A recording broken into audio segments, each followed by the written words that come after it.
ہاں بولوں گا نا وظیفے پر، اس پر بھی بتلاؤں گا نا آپ کو.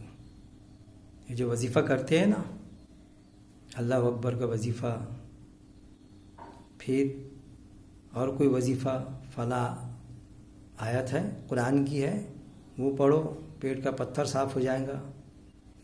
قرآن کی آیتوں سے بیماریوں کا علاج، لڑکا ہو جائے گا، شادی ہو جائیں گی، بچے نہیں ہو جائے تو وہ شروع ہو جائیں گے. ان کو تو بہت بولتے ہیں ہم، جو درگاہوں پہ جا کے مانگتے ہیں، چادریں چڑھاتے ہیں. پھر قرآن میں یہ بھی تو بتایا گیا ہے کہ یہ جو ان کے چلتے پھرتے خدا ہے، انہوں نے اپنے عالم و درویشوں اور مشائخوں کا اللہ کے سوا اپنا رب بنا لیا ہے.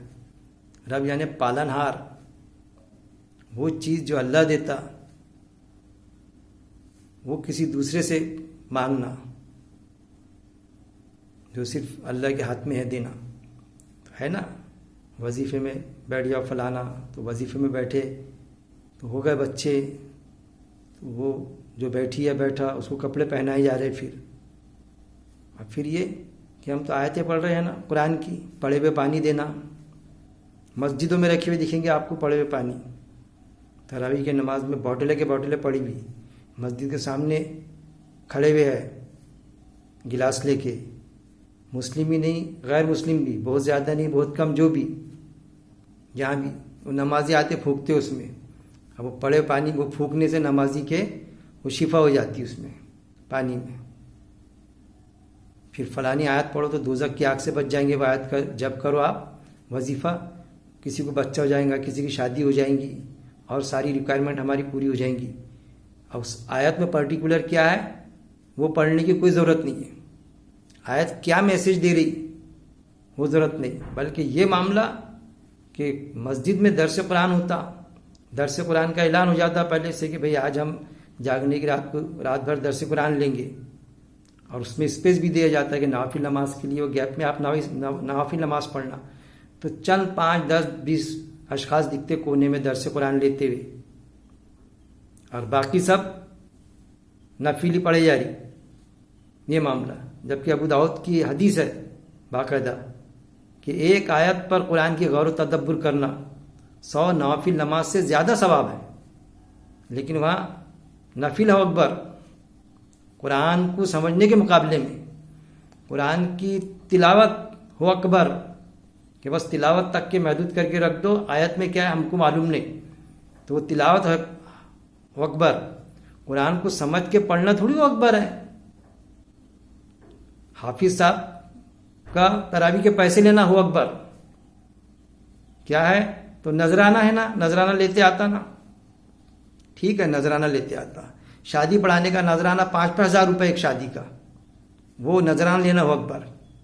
اور وہ نذرانہ بند جو کسی دوست کی شادی ہوتی تھی، دوست کی شادی ہوئی یا کسی رشتہ دار کی، تو دوست اپنا مائک لے کے سہرا پڑھتا تھا، خوشی میں سہرا پڑھتا تھا. بڑا شوق، سنگر تھا، شوق گانے کا، گانا بجانا، لیکن وہ گانا بجانا حرام، تو وہ پڑھتا تھا اس میں. تو پھر لوگ اس کو حالانکہ پیسوں کے لیے نہیں پڑھتا تھا، خوشی کے لیے، تو اس کے رشتہ دار وغیرہ خوش ہوتے تھے. کوئی 5 دے رہا، کوئی 10 دے رہا، ارے یہ حرام ہے، یہ تو گا رہے آپ، بجا رہے، یہ پیسہ بٹور رہے آپ، تو یہ حرام ہے نا. تو وہ سب حرام ہو گیا، چلو بند کر دی انہوں نے. لیکن ان کا چالو ہے شادی کے پیسے لینا، فکس 5,000 ہی لیں گے، 2,000 ہی لیں گے. ارے نذرانہ ہے تو 500 کیا 5 روپے بھی دیا تو لینا پڑے گا، خوشی کی بات. نہیں بھی دیا تو شادی پڑھانا پڑے گا تیرے کو، نمازوں کے پیسے پیٹ بھر کر. تو قرآن کی آیتوں سے بیماریوں کا علاج. اب یہ دکھانا بیٹھے وظیفے میں ریکوائرمنٹ اپنی پوری کر لے، تو وہ ایسے ہی ہوتا ہے. آیت کا میسج کچھ اور، آیت کچھ اور بتاتی، اور وہ حافظ صاحب بنا لیا. حافظ صاحب کو پوچھے کہ بھائی یہ آپ دے بیٹھے یہ بتائے تو اس آیت کا جو ریفرنس دیا آپ نے فلانی عربی میں آیت پر پڑھے، بڑی عربی میں لوگ آیت کے ساتھ میں پڑھی جاتی ہے عربی میں، قرأت اچھی حافظ صاحب کی پڑھتے ہیں. ان کو پوچھو حافظ صاحب ارتھات اس کی میننگ کیا؟ نہیں میں حافظ ہوں، میں عالم تھوڑی ہوں، میں تو حافظ ہوں. تو پھر ہمارے جیسے کو بتانا پڑتا، حافظ صاحب میں بتاتے اس کی میننگ کیا ہے، تو ہاں بتائیے نا آپ. لیکن عقیدہ یہ ایک حافظ بنا دو، ہماری 7 پیڑھی، ہمارے 300 لوگ جنت میں چلے جائیں گا لے کر. وہ یہ عقیدے بنے ہیں نا. عقیدے کی بگاڑ ایسے، قرآن میں کہتا ہے کہ اللہ قیامت اچانک آئیں گی، پلک جھپکتے آئیں گی، لیکن نہیں، عیسیٰ السلام آئیں گے نا، 40 سال حکومت کریں گے، اس کے بعد میں قیامت آئیں گی، جمعے کے روز آئیں گی قیامت، محرم کی 10 تاریخ کو آئیں گی قیامت، یہ ہے نا۔ اب جب عقیدہ ہی ایسا ہے اور ابھی اچانک قیامت آ گئی تو وہ تو یقین ہی نہیں کرے گا نا قیامت کا، اس کو تو معلوم ہے نا کہ ابھی عیسیٰ السلام نہیں آئے۔ قرآن میں ہے نا بھائی عیسیٰ السلام کے آنے کا بھلے ذکر نہیں ہے، لیکن آیا تھا نا کہ ان کو اوپر اٹھا لیا۔ اب اوپر اٹھا لیا تو اوپر اٹھا لیا کہ معنی کہ زندہ اوپر چلے گئے، رافع آیا نا اس میں، تو مطلب زندہ اوپر چلے گئے، تو پھر اوپر گئے تو آئیں گے نا، تو آنے کا تو ذکر ہے نہیں، لیکن اوپر گئے تو آئیں گے نا۔ میں آپ کے مجلس میں شریک ہوا نا تو میں نے کھانا کھایا، ارے دیکھو عقیل بابو آئے بغیر دعوت کے کھانا کھا لیے، ارے بھائی میں میرے کام سے آیا تھا، میری گاڑی لے کے چلے گئے دوست نے، تو ساتھ میں میری چابی بھی لے کے چلے گئے، تو میں چابی لینے کے لیے آپ کے دعوت میں اٹینڈ کرا، میں نے وہاں اس کو بلایا کہ بھائی میری چابی تو دے دو، آپ گھر کی چابی میری آپ کے پاس رہ گئی، آپ نے گاڑی کے اندر رہ گیا، میں آپ کے سہولت کو دعوت میں جا رہے اب گاڑی دیا میں نے، نہیں دعوت میں نے کھانا بھی کھا لیا، کدھر دعوت تھی، نہیں بغیر دعوت کے کھا لیا عقیل بابو نے کھانا، ایسا ہو جائے گا۔ تو یہ عقیدے کے بگاڑ مچا کے رکھے طرح طرح کے، کس نے؟ ذمہ دار قسم کے لوگوں نے، کس نے؟ اجتماعیت کے بغیر اسلام نہیں چلائی جاتی بات جنگجو پیمانے پر۔ اب جس نے اجتماعیت کا کوئی فیصلہ رہا کہ ایسا اسلام ہے اور ویسا اسلام نہیں اوڑا اس نے، اور کچھ قرآن کے حساب سے سمجھا اس نے، اور قرآن کے حساب سے ویسا اسلام اوڑا اپنی زندگی میں، یا کسی کو بتایا، ارے اس کو بھیڑیے نے اچک لیا، سیکھا ہمارے پاس سے درس قرآن، ہم نے بتایا اس کو درس قرآن کیا چیز ہوتی، لیکن ہمارے پیٹرن پہ نہیں چل رہے، ہم جو بتا رہے اجتماعیت کے بغیر اسلام تھوڑی ہے۔ تو پھر وہ آیت کا کیا ہوں گا بھائی قرآن کی، کہ جو سب سے کٹ کر ایک اللہ کا ہو گیا تھا ابراہیم السلام کے بارے میں، کہ آپ وسلم کو کیا ڈائریکشن دیا اللہ نے، چلو تو بس ابراہیم السلام کے راستے پر، جو سب سے کٹ کے ایک اللہ کا ہو گیا تھا اور وہ مشکلوں میں سے نہیں تھا، تو پھر ہم کیا مشرک ہیں؟ سوال پیدا ہوگا نا، جماعت بولیں گے ہم کیا مشرک ہیں، ہم کیا غلط بتا رہے ہیں؟ عقیدے کے بگاڑ، مسجدوں میں تمہارے عورتوں کی نماز کی، آدمی کا 3 جمعہ نہیں ہوا تو وہ ایمان کے درجے سے خارج، اور ریفرنس دیتے عمر صلی اللہ علیہ وسلم کے وقت میں عورتوں کو مسجد میں جانا منع کر دیے تھے، اور آپ صلی اللہ علیہ وسلم کہہ رہے اپنے زمانے میں اس وقت میں کہ اللہ کی بندیوں کو اللہ کے گھروں میں مساجد میں آنے سے مت روکو۔ اس وقت میں جو مسجد نبی غالباً سامنے چبوترا ہوا کرتا تھا، خطبہ ہوتا تھا، جو عورتیں MC پیریڈ میں ہوتی تھی تو وہ وہاں بیٹھ کے خطبہ سنتی تھی، کرنٹ ایشوز پر خطبہ ہوتا تھا جمعے کا، ابھی کرنٹ ایشوز پر ہوتا، ایک باقاعدہ ایک چیز جو رہتی وہی مولانا بیان گھس گھس کے وہی ریکارڈ لگاتے جاتے، وہ سنتی تھی باقاعدہ۔ تو جب چھیڑی نہیں ایسا ہے، وہ چھیڑی جاتی، زمانہ خراب ہو گیا، عمر صلی اللہ کے وقت میں بھی چھیڑنا شروع کر دیے تھے، سارے جو قرآن میں موجود نہیں ہے، جو مستند حدیثوں میں بھی نہیں ہے، یا کسی اس میں ہے بھی ہے قرآن سے ٹکراتی وہ حدیث، تو کیا ہم اس کو یہ کر لیں گے؟ کئی بگاڑ، آپ صلی اللہ علیہ وسلم کو 180-200 معجزے دیے گئے تھے، ایسے ولی صفت ہستی کہ جدھر نگاہیں کرتے تھے لوگ مسلمان ہو گئے، آپ صلی اللہ علیہ وسلم کی نگاہ میں طاقت تھی، آنکھ سے دیکھتے تھے تو لوگ ایمان لا لیتے تھے۔ کہاں لایا ابو جہل نے، کہاں لایا ابو لہب نے، ان کے چچا نے، کہاں لایا ابو طالب نے، چاہیے چچا ابو طالب تو آپ صلی اللہ علیہ وسلم کے، کدھر لائے؟ اس کا مطلب یہ نہیں کہ آپ صلی اللہ علیہ وسلم کے نظر میں طاقت نہیں تھی، لوگوں نے نظریں دیکھ کے ویسے بھی لائے اور مخالفت بھی کرے باقاعدہ، لیکن ایک چیز ایسی چلا دینا، کوئی بھی چیز، کہ اتنا نافل نماز پڑھتے تھے آپ صلی اللہ علیہ وسلم کہ پیروں میں ورم آ جاتے تھے، یہاں تک کہ بولنا۔ پھر وہ حدیث کا کیا ہوں گا، عائشہ رضی اللہ عنہ جو فرماتی اتنی ہی عبادت کرو جتنی کرنے کی تم استطاعت ہو، کیپیسٹی ہو، کیونکہ اللہ نہیں اکتاتا یہاں تک کہ تم اکتا جاؤ۔ ایسی عبادتیں میں ڈال دیتے عقیدوں کے ساتھ میں کہ خود ہی نہیں رہ پاتے اس میں، ایک وضو سے دن بھر کی نماز ہو رہی اور اس میں شان سمجھ رہے، شان مار رہے، بھائی چلو نا وضو کر لیں گے اثر کا، نہیں میرے کو فجر کا وضو ہے۔ اور قرآن کیا کہتا ہے سورہ المائدہ آیت نمبر 6 میں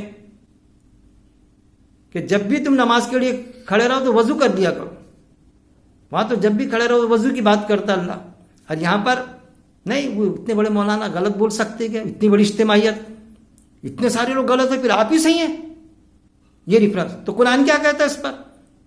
کیا تم ہمارے بزرگ غلط ہے، کیا تم تمہارے بزرگوں کی پیروی کرو گے؟ اگر وہ غلطی پر ہے تب بھی پھر اکثریت اس کو قبول نہیں کریں گے. یہ بھی کہتا قرآن کی اکثریت نہیں مانیں گی قرآن کی بات کو. تو اس کا مطلب یہ نہیں کہ اگر قرآن کی بات کو اکثریت نے ماننا شروع ہو جائے تو قرآن کی بات غلط ہو جائیں گی. ایسا کچھ نہیں ہوگا. ایسی بھی اکثریت ہوئی آسوس کے وقت میں فوجدار فوج لوگ ایمان میں آئے. تو سوال اس کے جھانسے میں نہیں پڑنے کا. جب وہ چیز بتلائی جاتی کہ بھئی ایسے سے ایسا، ایسے سے ایسا، تو پکڑ میں آتی پھر کہ آیت تو یہ کہتی ہے یہ ایسا نہیں. اللہ ہر چیز پہ قادر ہے نا. جیسا دوزخ میں نکل جائیں گے، یہ کہ دوزخ میں جائیں گے نکل جائیں گے. قرآن تو 25-30 آیت میں بتاتا کہ یہ تو یہود و نصارہ کا عقیدہ ہے. یہ کہتے کہ دوزخ میں جائیں گے نکل جائیں گے، دوزخ کی آگ ہم کو نہیں چھوئیں گی. سورہ البقرہ میں ہمیشہ ریفرنس آیت نمبر 80، سورہ ال عمران آیت نمبر 24 کا. اور وہ عقیدہ ہم نے ہمارا بنا کے رکھے کہ جائیں گے نکل جائیں گے. تو ایسے کیسے نکلیں گے؟ نہیں، وہ اللہ ہر چیز پر قادر ہے نا. بالکل بے شک ہم کو بتاتے کہ اللہ ہر چیز پر قادر ہے کہ نہیں میاں. تو میں بولتا کہ بھائی میرا کام اس پہ ایمان نہیں ہے. اللہ بالکل بے شک ہر چیز پر قادر ہے، لیکن اللہ نے بتا دیا نا قرآن میں کہ ہم ہمارے قاعدے کے خلاف نہیں کریں گے. اللہ ہر چیز پر قادر ہے نا. ہاں بولے پھر قادر ہے بس بات ختم ہو گئی، نکلیں گے. تو پھر میں یہ سمجھوں گا، کافر یہ سمجھیں گے اللہ قادر ہے نا، سارے کافر بھی جنت میں چلے جائیں گے. اس پر قادر ہے کہ نہیں اللہ؟ کر سکتا کہ نہیں؟ ہاں کر سکتا تو ہوگا نا ایسا. بلکہ یہ بھی کر سکتا کہ سارے کافر جنت میں اور تم سارے ایمان والے دوزخ میں. ہے کہ نہیں اس پہ قادر؟ کر سکتا نہیں. ایسا کیسا کریں گا؟ کیا کر لیں گے تم ایسا کریں گا؟ تو قادر ہے نا، تو لے اب قادر میں یہ بھی لے. اب بولیں گا میں ایسی مذاق کر رہا تھا تمہارے سے، مزہ لے رہا تھا تمہاری. ایسا ہوں گا؟ پھر قرآن میں اللہ نے جو فرمایا کہ ہمارا ایمان قرآن پر ہے نا، جیسا قرآن میں اللہ نے بولا کہ ہم ہمارے قاعدے خلاف نہیں کریں گے، ہم نے جو وعدہ کیا وہ وعدہ ہو کے رہیں گا. قیامت اچانک آئیں گی تو اچانک آئیں گی نہیں، اس کے پہلے ایسا ہوں گا تو آئیں گی، ویسا ہوں گا تو آئیں گی، ایسا تو عیسیٰ السلام آئیں گے تو ہوں گی، ایسے ایسے حالات بگڑیں گے، ویسے ویسے حالات بگڑیں گے. یہ ساری چیزیں ارے قیامت کی ساتھ بتائی گئی گھڑی. اور اس کے بعد میں پھر گھڑی کے بعد میں گھڑی جو اچانک آئیں گی اس کا ایک پروسیس ہوگا، وہ بتایا گیا ساتھ یعنی گھڑی. اس وقت میں بھی جو رہیں گے ایسے تو ایمان نہیں لائیں گے، اس کو جادو سمجھیں گے، نظروں کا دھوکہ. جادو میں بھی گڑبڑ کر کے رکھے. آپ سے کو 6 مہینے جادو ہوا تھا، جادو کی میننگ ہی نہیں سمجھے. جادو کی میننگ کیا ہوتے بولو تو وہ بھی معاملہ ہی نہیں کرے. جادو کی میننگ یہ تھوڑی ہوتے کہ جادو سے کسی نے تاج محل وہاں کا یہاں پر لا دیا، یہاں کا لال قلعہ ادھر لے کے چلے گیا، ناگپور کا کوئی گھر ہے تو ادھر لے کے چلے گیا، دہلی میں دہلی کا کوئی بنگلہ ہے تو یہاں پر لا لیا. ایسا ہوتا جادو؟ یعنی نظروں کا دھوکہ، ہیپنوٹائز، متاثر ہو جانا. تو ریفرنس دیتے کہ آپ کو ہوا تھا تو پھر بتاتے موسیٰ السلام کا واقعہ بتاتے اس میں سورہ طٰہٰ کا غالباً وہ انچر پھینکے تھے اور وہ جو پورا واقعہ ہے، وہ انچر پھینکے، لکڑیاں پھینکی تو سانپ چلتی ہوئی دکھائی دی لوگوں کو. تو اس پر موسیٰ السلام ڈرے کہ نہیں؟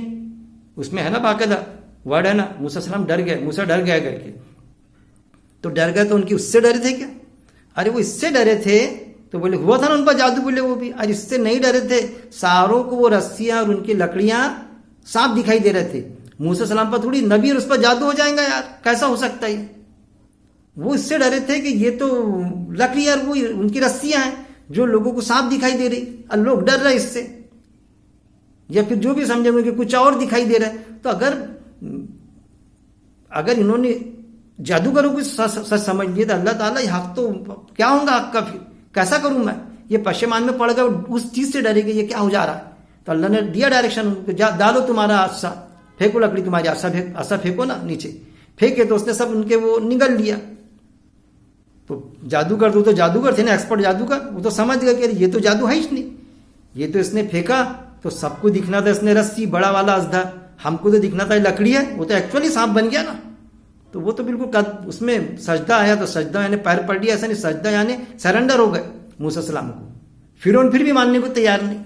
ان کو سیدھا قرآن میں آیا تھا نا باقاعدہ، تمہارا رائٹ ہینڈ لیفٹ پیر رائٹ ہینڈ ایسا کاٹوں گا تم کو یہ دوں گا. تو دے دے کتنی سزا دیتا. تو ایمان ڈالی انہوں نے. یہ چیزیں ہیں، یہ ساری گڑبڑ کر کے رکھ دی اس میں، اور سارے معاملات خراب. ایک جنرل جو ایمان والا ہے کنفیوز ہو جاتا، عورتوں کا مسجد میں جانا منع، تمہارے 3 جمعے گئے تم ایمان سے خارج. تو پھر کیا ہے؟ کس کا؟ ہم ہمارے بزرگوں کی سن رہے ہیں، ہم ہمارے خاوین کو سن رہے ہیں، ہمارے گھر میں ہماری جماعت نے ایسی بتائی ہم کو. تو کیا ہوا؟ یہ وظیفہ کرتی تو کہ اللہ اکبر ہوا کیا؟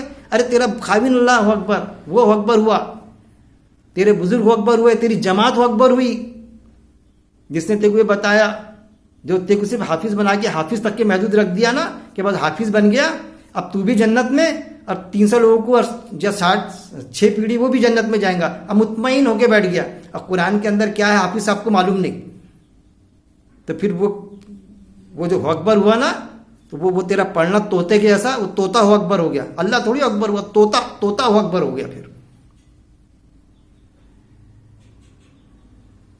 یہ ساری چیزوں کو ہم کو سمجھنا پڑے گا. اللہ سے دعا ہے کہ اللہ رب العزت ہم کو قرآن کو پڑھنے, پہلی بات تو پڑھنے نہیں دیا جاتا قرآن کو, دوسری کتابیں پڑھائی جاتی. پرابلم یہ ہے, اس لیے قرآن میں آیت آتی ان کو کہانی قصے میں بڑا مزہ آتا. ایک وضو سے 40 سال مولانا نماز پڑھائے, بڑا مزہ آتا اس میں. ایک وضو سے پڑھائے وہ پڑھے اس نے, تو ان کو کہانی قصے میں بہت مزہ آتا. تو پہلے تو پڑھنے نہیں دیا جاتا قرآن کو, پھر پڑھنے دیا جاتا کہ چلو پڑھو قرآن, کوئی کتابوں سے چھٹکارا ملتا. قرآن پہ ایمان ہے, قرآن پڑھوں گا میں تو بس بیٹا تلاوت تک کے محدود کر کے رکھ, بس تلاوت کر, اس میں کیا ہے معلوم نہیں, برسوں سے پڑھ رہا ہے وہ سورہ البقرہ پڑھ رہا ہے, کئی بار یاد ہو گیا, باہر ہو گیا باقاعدہ, لیکن سورہ بقرہ میں کیا ہے معلوم نہیں. اس سے روکتا پڑھنے سے. پھر پڑھنا شروع کر دیے تو سمجھ کے مت پڑھنا, سمجھ کے پڑھنا شروع کر دیے تو سمجھ کے پڑھنے کے بعد میں اس پر بھی عمل مت کرنا, وہاں روکتا. پھر عمل کرے تو عمل تو کر لیے تو بس کر لے, آدھے دیتا آدھا بٹے رہے, کر لے بس, اس کو ہمیشہ باندھنا مت, جمے مت رہنا اس پر, کھسک جانا اس پر. یہ ساری چیزیں قرآن کے ساتھ میں ہو رہی, سارے معاملات. جبکہ قرآن اللہ بتلاتا سمجھنے کے لیے آسان, نصیحت کے لیے آسان, تو نہیں. باقاعدہ بڑے بڑے معتبر شخصیت قرآن جب پڑھیں گے نا آپ ترجمہ, تو ارے آپ ترجمہ پڑھ رہے ہیں کیا, ارے بھائی ترجمہ پڑھ رہے ہیں, اس سے بہک بھی جاتے. نہیں وہ کیا ہے, وہ بہت سمجھنے کا ارے بہک بھی جاتے. پھر 30-35 زبانوں میں قرآن کے ترجمے ہو گئے. کس نے کیے, عالم ہی نے کیے, کائے کے واسطے کیے, ہر زبان میں کیے تقریباً. تو کس لیے کیا, ہم عام انسانوں کا, عام ایمان والوں کو نہیں ہے, ہر انسان کو. مراٹھی آتی تو مراٹھی مدے شکت ہو, تو اس کے لیے کی انہوں نے, تو انہوں نے اس کے لیے کیے نا کہ ہر کوئی عالمیت کے کورس میں داخلہ ہوگا. پھر جس نے 10 سال 5 سال کا عالم کا کورس کیا تو وہی عالم ہے, اور اس کے باہر والا عالم نہیں ہے. آپ عالم ہو کیا, ہاں نا بھائی, اس کو آتا نا, اس کا ٹرانسلیشن وغیرہ کرتا نا, آپ 2 منٹ میں کر دیتے, 10 منٹ بات کرتا ہوں آیت کا ترجمہ ٹرانسلیشن. نہیں کون سے مدرسے سے فارغ ہے, نہیں میں کوئی مدرسے سے نہیں ہوتا, پھر عالم ہوئے کیا آپ. ارے یہ تو چارجز مولانا مودودی الرحمہ پہ بھی لگائے تھے, یہ تو چارجز ذاکر نائک پر بھی لگائے تھے, جن کے بعد سے ہزاروں لوگوں نے ایمان لائے. انہوں نے, وہ الگ بات ہے کہ اللہ نے ان کا لوہا منوایا تو خاموش بیٹھے یہ, نہیں تو ان کو تو مدرسے کے علاوہ دوسرا عالم ہی نہیں ہے. تو یہ ساری چیزیں ہیں. تو اللہ سے دعا ہے کہ اللہ کو قرآن کو پڑھنے, سمجھنے, اس پر عمل کرنے, اس پر موت تک جمع رہنے کی میرے مالک توفیق دے. وآخر دعوانا ان الحمد للہ رب العالمین.